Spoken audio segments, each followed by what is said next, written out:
Welcome back to the Red Zone, episode 9, January 19th, 2023. Huge weekend of football. It's going to be pretty much spoiler the entire episode.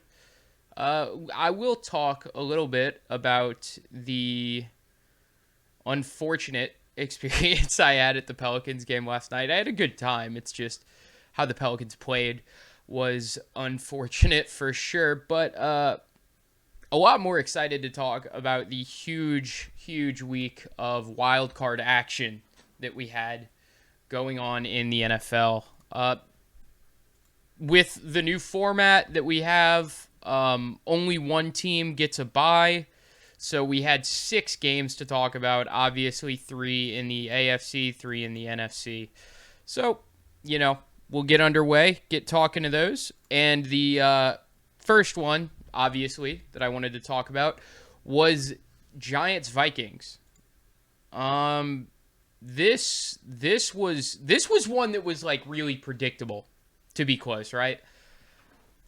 I did my predictions last week. I went in depth through, in depth in terms of like a 1 hour podcast. I went in depth and talked about all of really the matchups and what I expected from them, right? So I had a few in particular that I expected to be close games, and this was one of them. However, I did say I thought the Vikings would manage to squeeze this one out, and it was close. They had a chance. I don't feel like it was a bad prediction per se, but the Giants had a little bit more for the Vikings than I thought they would. All of their best players showed out, and their role players really had good games. Everyone they needed to play well pretty much did. Starting obviously with Daniel Jones, who was, Daniel Jones had probably the best game of his NFL career if you're including the context of the game. I can't pretend that I know every Daniel Jones stat line, but it's hard for me to imagine that he has a better one than 24 for 35 for 301 and 2 touchdowns in the air, 17 carries for 78 rushing yards on the ground in a playoff game, in a playoff win at the number 3 seed. That's a big win. And that's a huge stat line. That's why they call him the Vanilla Vic, right? So, my guy, obviously my favorite, and I say that with a tinge of sarcasm, my favorite QB, Daniel Jones, showed out. And there wasn't, even as someone who's, I think, acutely aware of some of the limitations that Daniel Jones has as a quarterback, there wasn't much for me to pick on the entire day. He looked great. He did it. He really did everything. There's not even really any like nitpicking to do for me. If Daniel Jones is going to play like that, then he's going to be one of the best quarterbacks in the NFL. Now the problem is I don't see that ever happening again in a playoff game for the Giants. Who knows about what this means for like the future of his career, if this gives him confidence and he steps it up a little bit. But he's been one of the worst quarterbacks in the NFL this year. Now, the fortunate thing for the Giants is that the way that Daniel Jones is bad is simply that he's not aggressive. He doesn't make big plays. He's not incredibly efficient either. But he doesn't lose a ton of games like he would have, like he used to with his insane turnovers. He's really done a good job to curb that this year.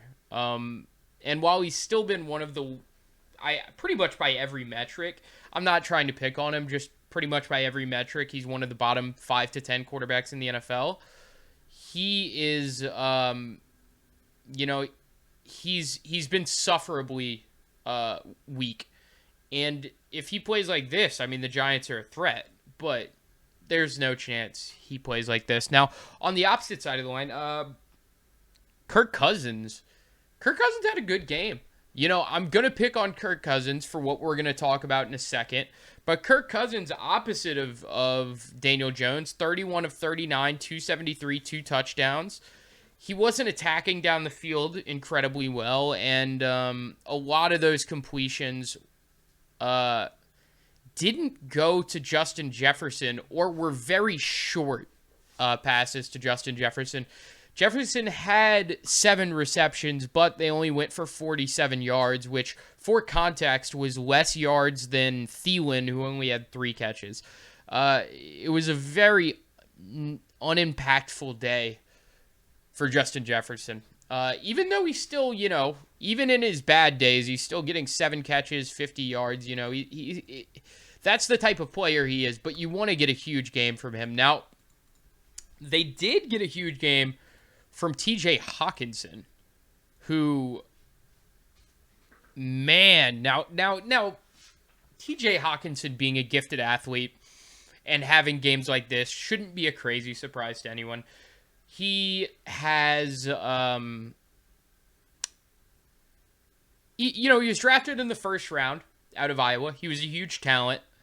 And he had some games like this for the Lions, and he had some production for the Lions too, but it was inconsistent, and these types of games were even rarer.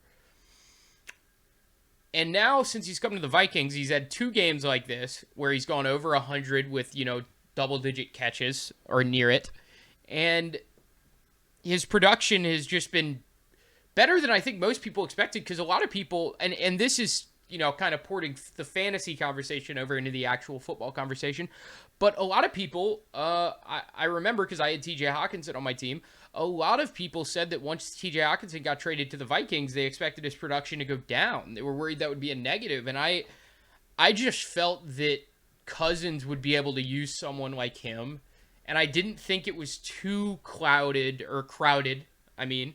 in their receiving group yet. I thought there was still more room for that one more guy, and it seems like that was the case.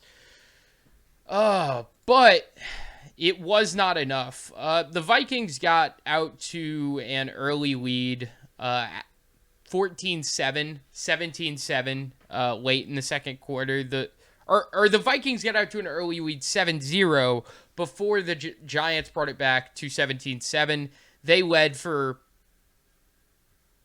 the rest of the game, or not the rest of the game, actually. The Vikings tied it up in the fourth quarter, but the Vikings never had another lead after going up 7-0. They were just kind of on the back foot the whole game, even though it was a very close game. Not a lot of lead changes. And the Vikings, or the Giants' win percentage after the first quarter was above 50% the entire time, and above 55% pretty much the whole game. So that kind of just gives the idea that, they were not killing them, but even though this was a very close game, the Giants were in control for most of it. And, to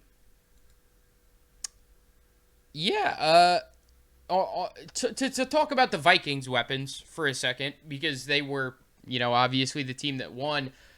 Particularly, I was impressed with Saquon Barkley. Obviously had a really good game. Nine rushes for 53 yards, 5 catches for 56 yards, almost 110 total yards, 6 yards per carry, 11 yards per catch. Great game. Super efficient.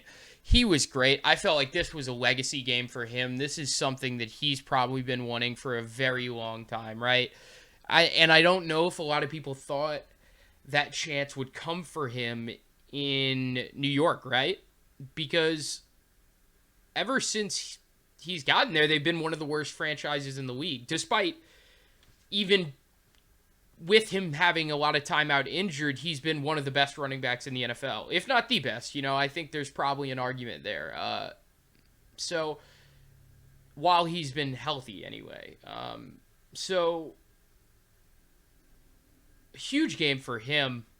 Huge game for him. And I was happy to see him play like that again. I'm not a Giants fan or anything, but I do love Saquon Barkley's athleticism. I think he's a special talent at running back. I think he's got great instincts after he catches the ball. I think he's obviously a great runner. We've known that since college.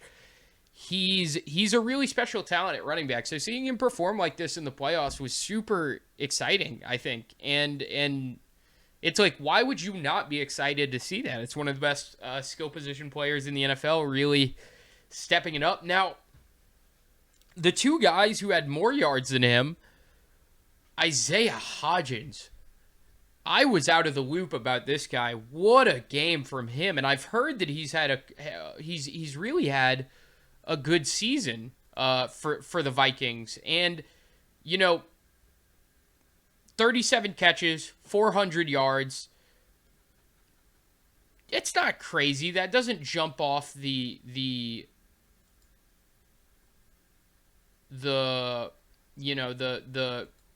stat line or the page per se, but he has only played in 9 games. So he played 9 games, had 37 catches, 400 yards, 4 touchdowns, and now in the postseason he has his biggest game of the season. He's really given the Vikings a lot of trouble, actually. His 2 biggest games of the season by far have been against the Vikings. This outburst for 8 catches and 105 yards and a touchdown, and then he had 8 catches for 90 yards and a touchdown against the Vikings in week 17. So he's really, really given them some trouble this year, and he had a great game. That he was, I guess, probably the person I was most impressed with that I did not expect to be having like a takeover game or anything. He played very well, Isaiah Hodgins, as well as Darius Slayton, if you can overlook that late drop that almost brought the Vikings back in it. And I know that's a tough thing to say, but he really was impressing me before that. I think he had a good game prior. The Vikings' weapons needed to step up because it's even with what I know about some of the talent they have now, I'd still say it's a mediocre skill position group that's being held up by Saquon Barkley quite a bit, right? But, they and Daniel Jones kind of met in the middle, and they both really had some great performances all around. And I think that's kind of why I don't have a ton of hope for the Giants in the next round, because that feels a bit unlikely, right? But, we'll see. We'll see. They, in the next round, they're going to be playing, they are going to be playing the Eagles. They're at the Eagles. I don't see that going well for the Giants. I'm just going to be completely honest there. Now, Bills Dolphins was one that I was fully wrong about. And it's funny because both of these games, you could argue in like different ways that I was right or wrong in different ways, because I got the winner of this game right and I got the winner of the last game wrong, but I felt a lot better about my predictions based on how the game went for last game, even though I had the winner wrong, because that's how I expected that game to go. I just thought the Vikings would end up having more firepower and eking it out, but we saw that didn't happen.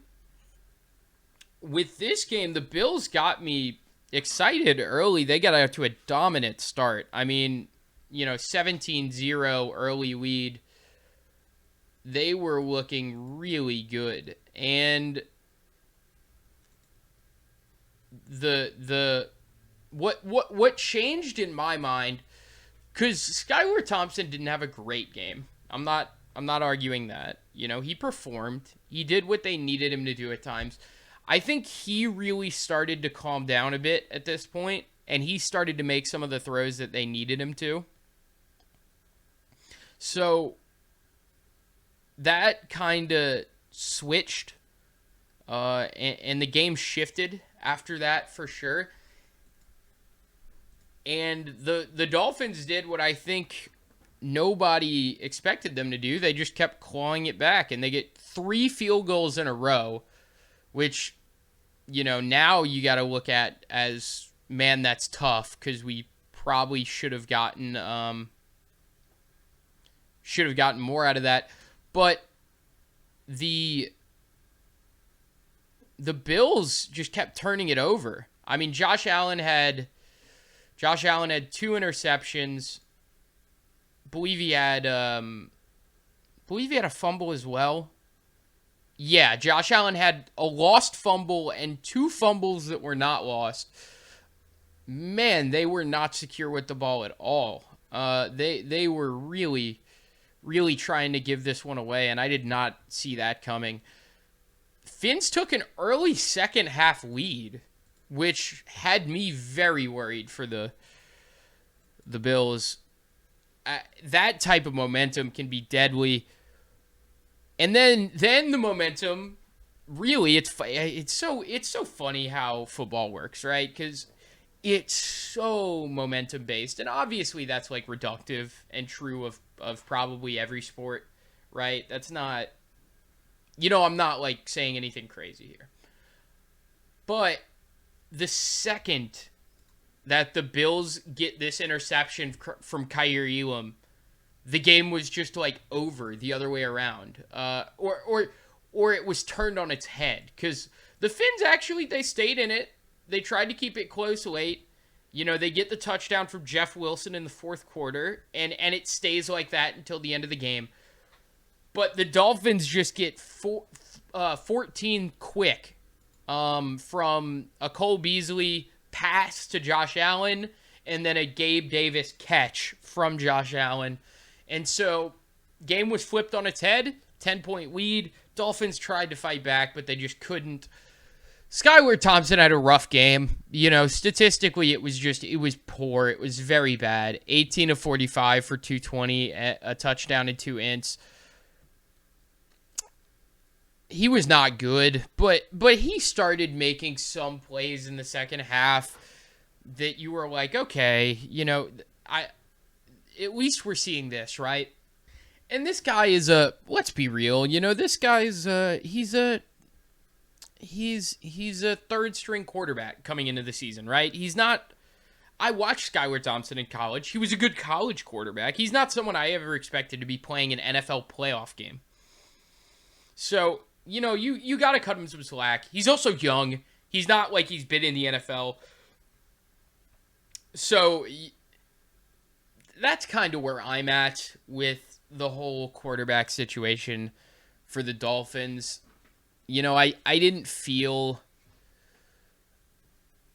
like they had a chance from the beginning, so maybe that's why I'm like this, but I don't think you could have expected anything else from him at quarterback.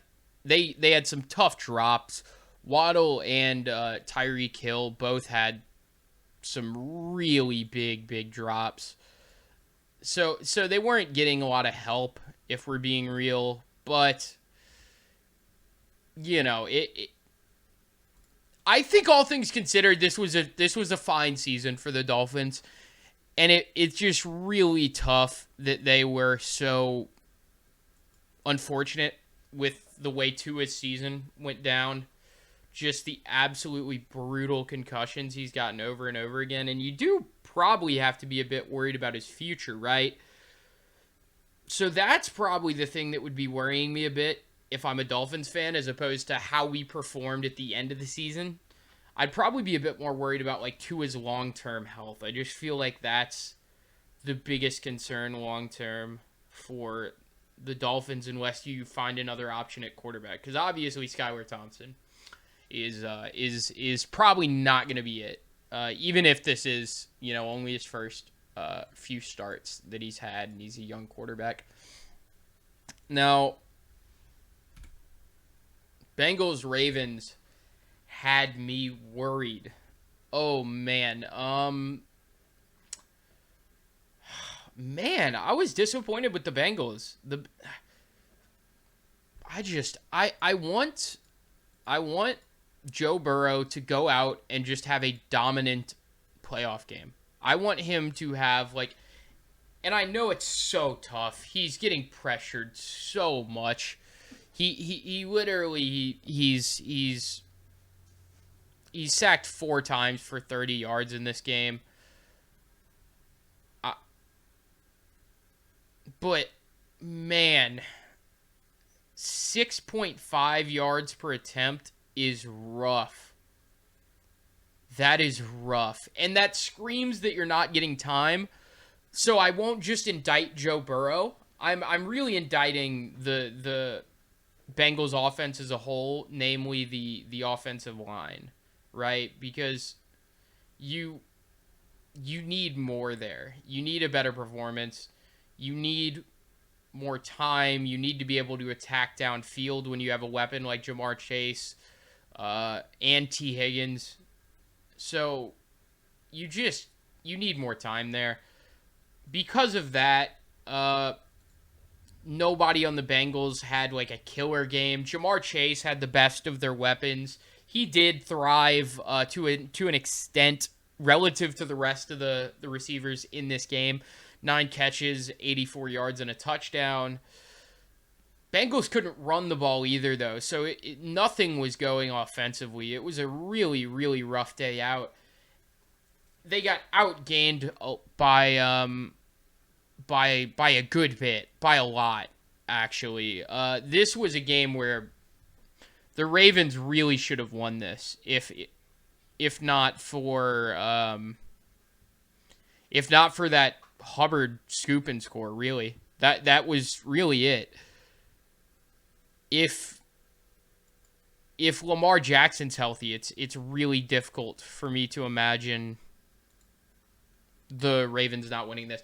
So I guess that's kind of why I'm disappointed with the Bengals, because even though they went through, they're a team that I expect to be fighting for the Super Bowl again this year, and they would have lost to a Ravens team that was performing at a good level if they just had a bit more. So it's not what I like to see. Now, the Bengals kind of looked like they were going to do that for a second. They got out to a 9-0 lead. McPherson misses an extra point. Could have been 10-0. But early in the second quarter, they've had 2 really successful drives, 2 big drives, and they're not getting big plays, but they're moving the ball, and they're chipping away, and they're getting points. And the well just ran dry after that. They were just unable to get big plays all night was the overlying problem. Even their next drive, 12 plays for 83 yards, that was their most potent drive. That was the most yards they got on the second fewest plays they had for a scoring drive. All of their drives were taking a while, too. 6.5 minutes, 6 minutes, 7 minutes for their 3 scoring drives. This was a game that was just over quick with how long each offense was taking to score and move the ball. This was a real gritty game, right? So, in a way, the sentiment in your head kind of wants to be like, okay, well, we got out of here. And you do have to be like that. You can't not be like that because it's the NFL playoffs. We saw what the Bengals did last year. They had 2 wins like this.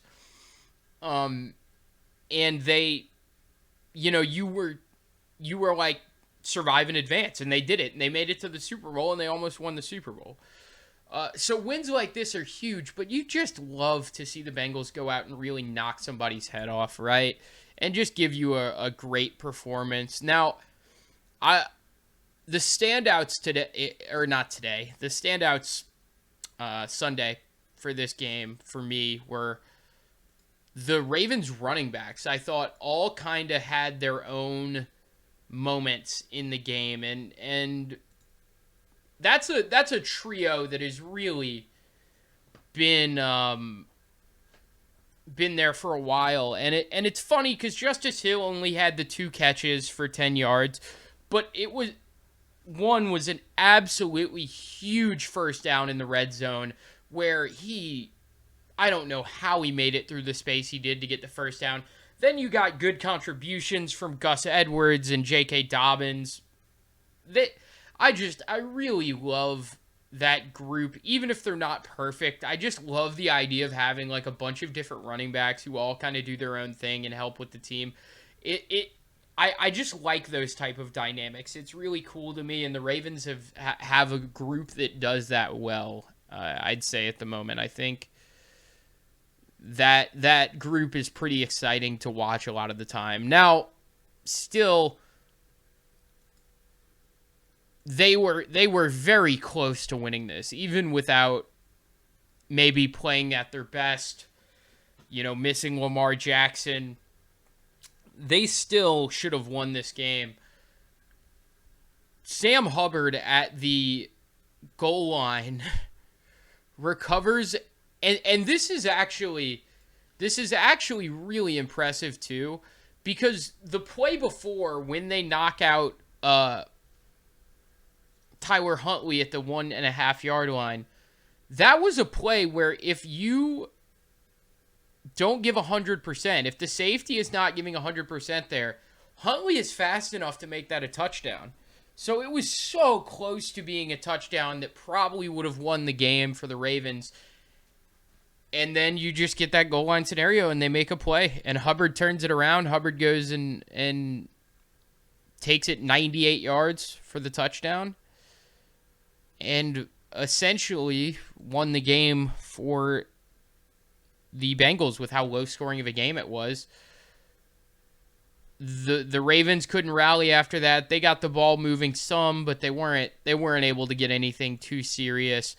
And the game fizzled out while they were on offense. I not a lot to say other than the fact that I'm not incredibly pleased with how the Bengals played, but man, we have got a good one, a good game coming up in the divisional on the AFC side with Bengals Bills. That is one that I am very excited about. That's a game that's not only covered in anticipation in terms of two of the best teams in the AFC and the NFL, but the storylines, the canceled game, it's like these teams were really destined to play each other right now, it feels like. And I'm super, super excited about what we're going to get. Now, it is tough because it's brutal because it's actually at the Bills, but if the Bengals would have won the game that got canceled, then this game would have been at the Bengals. But that's all speculation, and in the grand scheme of things, I don't think it's incredibly important, especially with how good NFL teams have been at erasing the home edge this year. So I remain very, very excited and eagerly anticipating that matchup. Oh, God. I don't even want to admit how happy this game made me because I don't like the Cowboys, right? And you can't like the Cowboys in Louisiana. You just can't. It's not something you can do, and I don't, rest assured. But, man, do I hate Tom Brady and the Bucs a lot more. So, I enjoyed this one. I sat back, I watched this one, and I laughed to myself. I was just like, yes, this is very nice. This is good. Oh, this is very enjoyable. Yes, I could do with a couple more losses like this from Tom Brady every now and again. Now, this game, we're not going to talk about this one too long. This was an absolute beatdown. 31-14 doesn't do it justice. It wasn't nearly that close. The Cowboys crushed them. This was just a huge mismatch. I thought that the Cowboys were a significantly better team. I did not think it would go like this, but it's hard to erase that instinct in the back of your head that the Cowboys will choke in the playoffs. Not this game, anyway. Dak Prescott was great. Tony Pollard was good. They got production from Ezekiel Elliott. Dalton Schultz had a great game. 2 touchdowns, an amazing juggling catch down the sideline. Yeah, I mean, this one was just overall kind of a tough one to get excited for. And I hate the fact that it was on Monday. I think it's so stupid that the Cowboys get extra rest. What is the deal with that? I'm not a huge fan of that. So, I don't know. This isn't one of the ones I was dying to talk about, but Tom Brady had a rough game, I guess I will say. Oh God, he was awful. Rough game is a bit nice. He was terrible. He had no protection. It was a nightmare. Only sacked 2 times, but a lot of pressures. 5 yards per attempt. 66 passes, one of the worst red zone interceptions I've seen this year when they had a chance to tie the game early. Or actually take the lead, because Brett Maher had one of the worst games I've ever seen from a kicker. God, what a weird and bad game this was. But, the Cowboys are a better team. The Cowboys are better. The Cowboys won a game that against a team that is worse than them. That is like the storyline here. There was nothing that crazy that happened here, except for the fact that the Bucs just fell apart so easily. I'm loving every second of Tom Brady's downfall, just delecting in it. His worst season in a very long time in the regular season, just getting stats based on pure volume, and then now he had his most embarrassing playoff loss in a long time. Just beautiful stuff. You have to revel in these moments while you can, right? Because when you're talking about players like Tom Brady, you don't get them too often, which is why I hope he doesn't retire. I just want some more years of this because it's so awesome. And I just hope he keeps trying to do it, and it just keeps getting worse and worse, because that's what will happen. Mother Nature is, or Father Time in this case, not Mother Nature. Father Time is undefeated. And Brady has avoided it well with steroids and Botox, but has prolonged the inevitable. And we're really starting to see that. Was there anything else that I wanted to talk about this game? Yeah, no, not really, honestly. This was the game that I had the fewest notes about of all of them, to be honest. This was the one I was looking forward to talking about the least. So we'll just move on. We'll move on. Now, this was funny. If last game was funny, this was like stand-up comedy. The Chargers are so great. God, I love the Chargers. If teams like the Chargers have to exist, and I feel bad for Chargers fans, I really do, because I know it's got to be painful to just have this happen over and over and over and over and over again. But man, it's funny. It is funny. I thought after the first quarter, this was going to be a blowout. Trevor Lawrence threw 4 interceptions in the first half.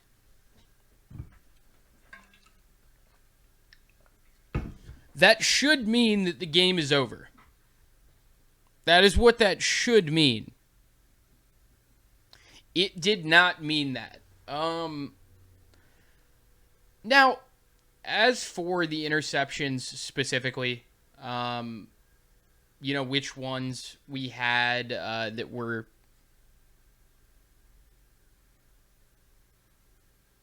like Trevor Lawrence's faults and which ones we can like excuse. I went and rewatched all of them.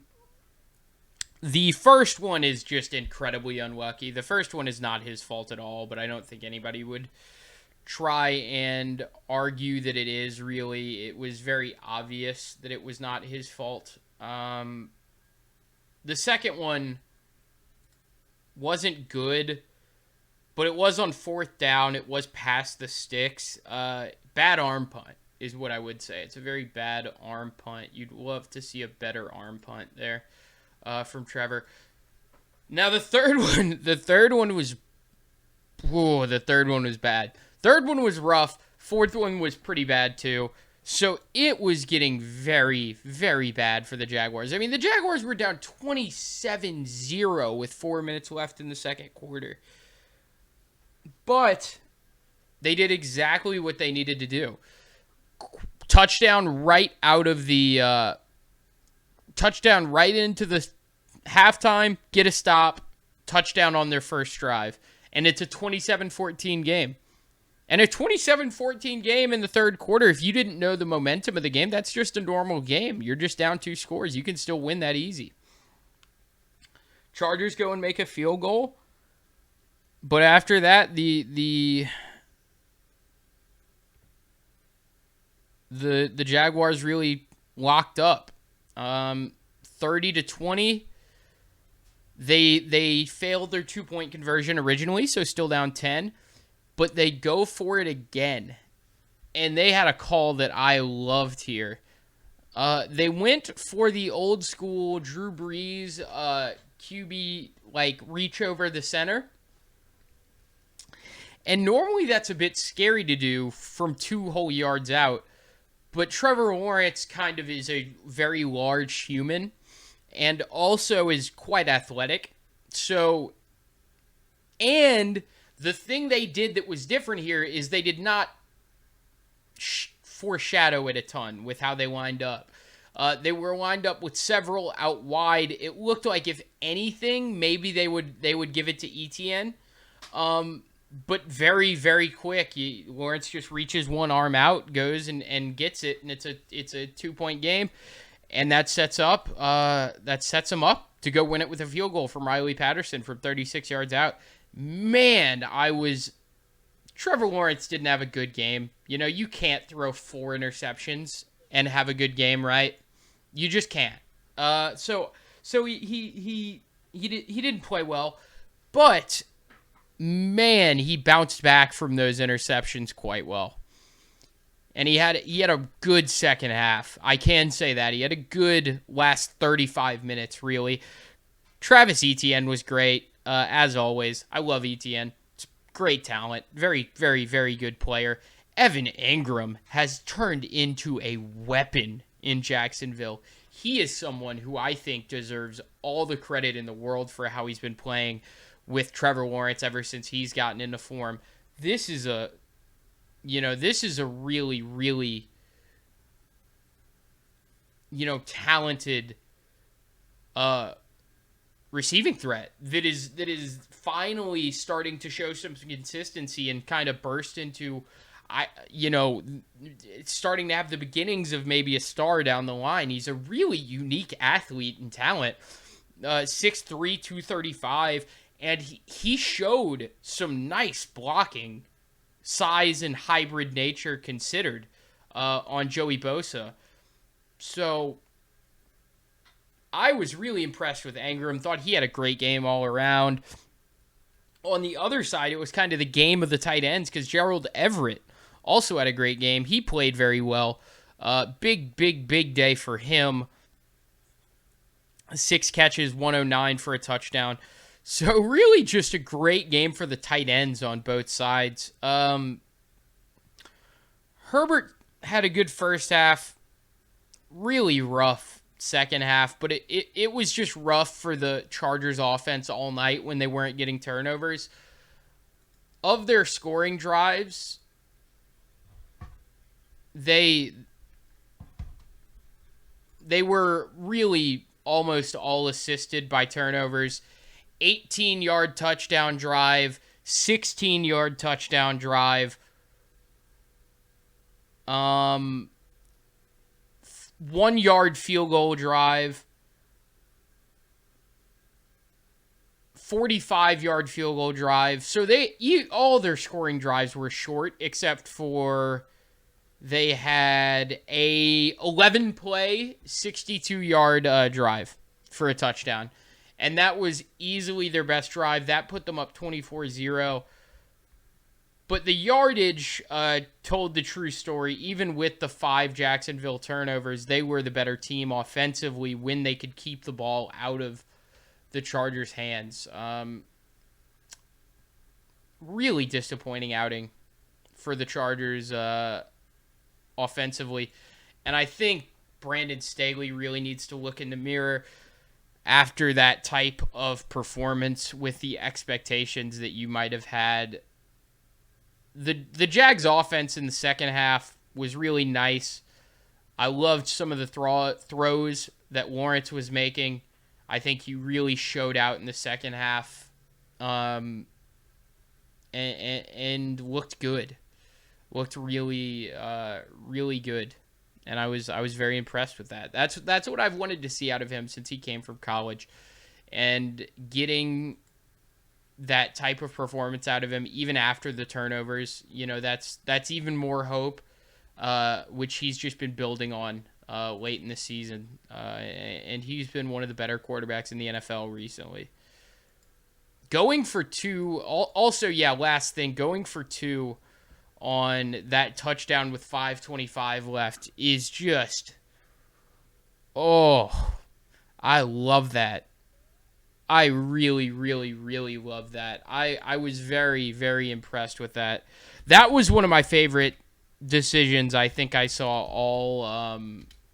all year, in terms of just having the gumption to just run it and go for it and just be like, let's do this. And I loved the call specifically as well. So it was just perfect decision making from Doug Peterson all around, I think. Just a sequence that I really, really enjoyed. And, they deserve that win. You definitely can't argue against that. So that's all there is to say about it. I think just a huge choke from the Chargers, and some ice that I don't think anybody would have thought was coming from the Jaguars, especially once they went down 27-0. Now, this is maybe the game that I thought would be the biggest blowout, and it was kind of a blowout if you look at like the way the game, panned out. 41-23 was 41-17 in the fourth quarter. But the first half of this game, and really the first three quarters of this game, were very close. The Seahawks were doing all they could to stay in this. DK Metcalf had a great, great game. The problem was, and the problem is with the 49ers, and what makes them so good, is they just have so many weapons, right? CJ McCaffrey, George Kittle, it's then you get to the actual receivers. They have Deebo Samuel, they have Brandon Ayuk. So it's just like they have so much that they can do offensively, and they finally have a guy who's good at like getting it there, because that's been the problem. Even when previously they didn't have McCaffrey, they still had these other three guys. They still had talent at the skill positions, and they just didn't have a quarterback who could get it to him, whether that was, for the majority of the time, Garoppolo, but sometimes that was Trey Lance as well. And I think Brock Purdy has shown them that he can be that guy. And man, that's not something I ever would have thought I would be saying about Brock Purdy, because he was a decent quarterback in college, but he was Mr. Irrelevant. He was not someone I expected to ever have an impact in the NFL as a playoff starter. And, I was for sure proven wrong by this performance, and his performances in general since he's gotten the chance to be the starter. 131 passer rating, 90 QBR. Just a great outing for Brock Purdy, and something you really, really love to see if you're a 49ers fan. But I'm just a fan of good teams, so seeing them perform like that, it's kind of like, okay, they're finally starting to reach the potential that they have under Shanahan, where a mediocre quarterback has kind of always been holding him back. Now, the first half was actually some great football. Back and forth, just scores everywhere. DK Metcalf was fantastic. There was some great play calls. There was one where the 49ers called a quick slant to McCaffrey, but it looked like a sweep or a toss. So the only player running a route was McCaffrey, and Purdy threads it in there perfectly for 15. The Seahawks had a great fourth down direct snap to Kenneth Walker for a first down. There was some great play calling on display in this game and this weekend in general. I was really impressed by the coaching from the good coaches. We won't go into the bad coaches, but there were some. You know who you are. But the good coaches, I was really impressed with them. I actually can't just not say it. Brandon Staley, you are the bad coach. I'm talking about you, but maybe mostly Brandon Staley. I'm mostly talking about you, Brandon Staley, the player, or I mean the coach. You are bad. You are a bad coach. Okay, I got that out. I'm glad that I said it.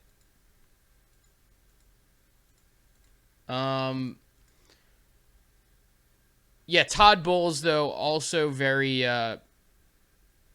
rough week for him, very rough year for him. You don't know what you got until it's gone, right, Brady? Hey, maybe Bruce Arians wasn't that bad, Tom. Maybe Bruce Arians wasn't that bad. But back to the game we're actually talking about. You know, the 49ers are a better team, but the Seahawks made it competitive, and it looked like for a chance maybe they would get one over on their division rivals. But the 49ers' home record, their strong home record stood, and they really pulled away in the fourth quarter.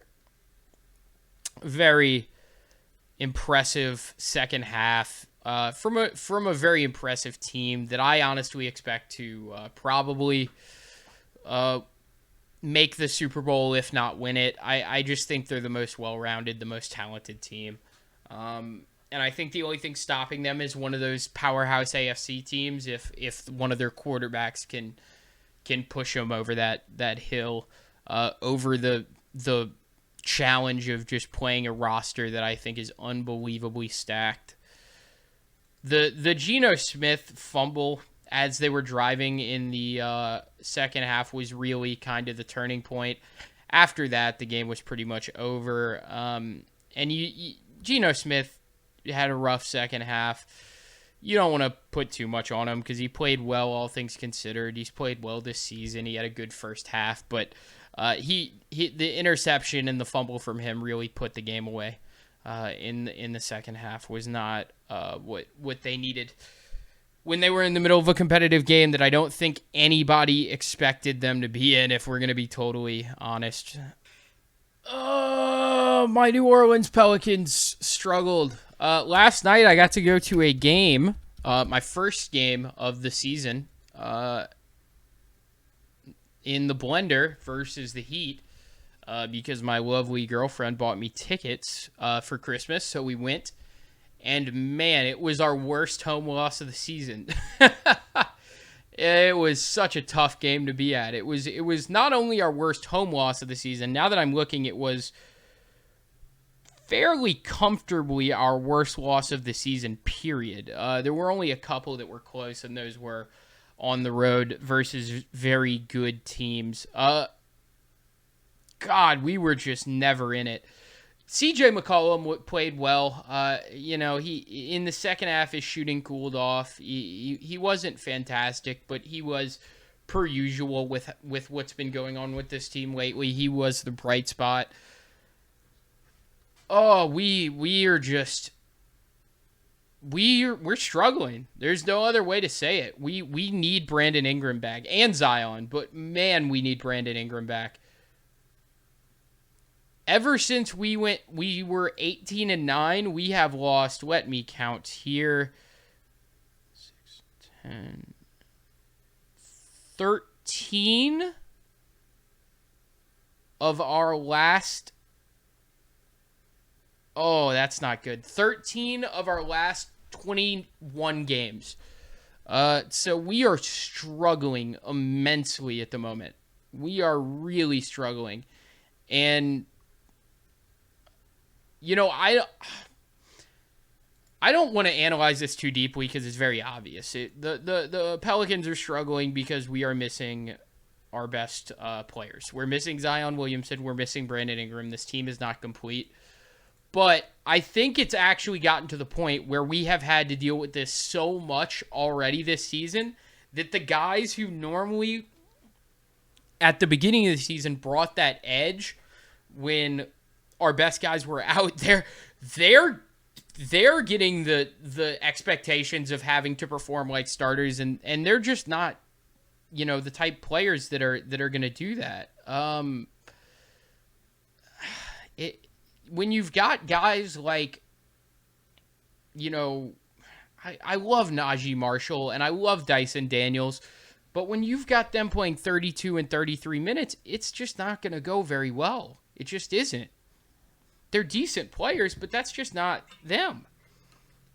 So I think adjusting expectations is a big part of watching this team for sure right now. I don't think that's a particularly crazy thing to say either. This is a team that is kind of just trying to stay afloat, as I said last week. And right now that battle is not going amazing. It's not been great, but the boys are fighting. They're trying to do it. They're trying to stay alive until we can get back Zion and Brandon whenever we're going to get them back.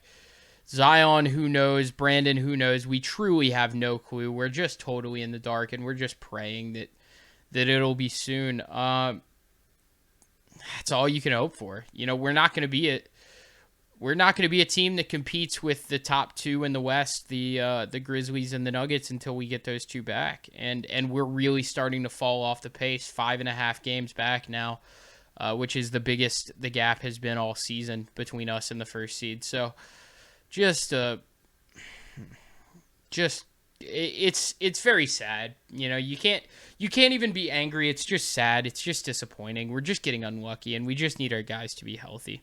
That's really all there is to say about it. That's you can't analyze too much more than that. But yeah, that's gonna do it for this week's episode of the Red Zone, episode 9, January 19th. Lot of football, but with the nature of the timing of the season, that's just what it's going to be at this point in the year. I tried to get a little Pels love into, especially because I went to the game last night, but it's just hard at this point, right? So mostly NFL stuff. But again, appreciate everybody who watched to this point. Appreciate everybody who watches it all. I will be back next week to talk about the divisional round, but until then, peace, everybody.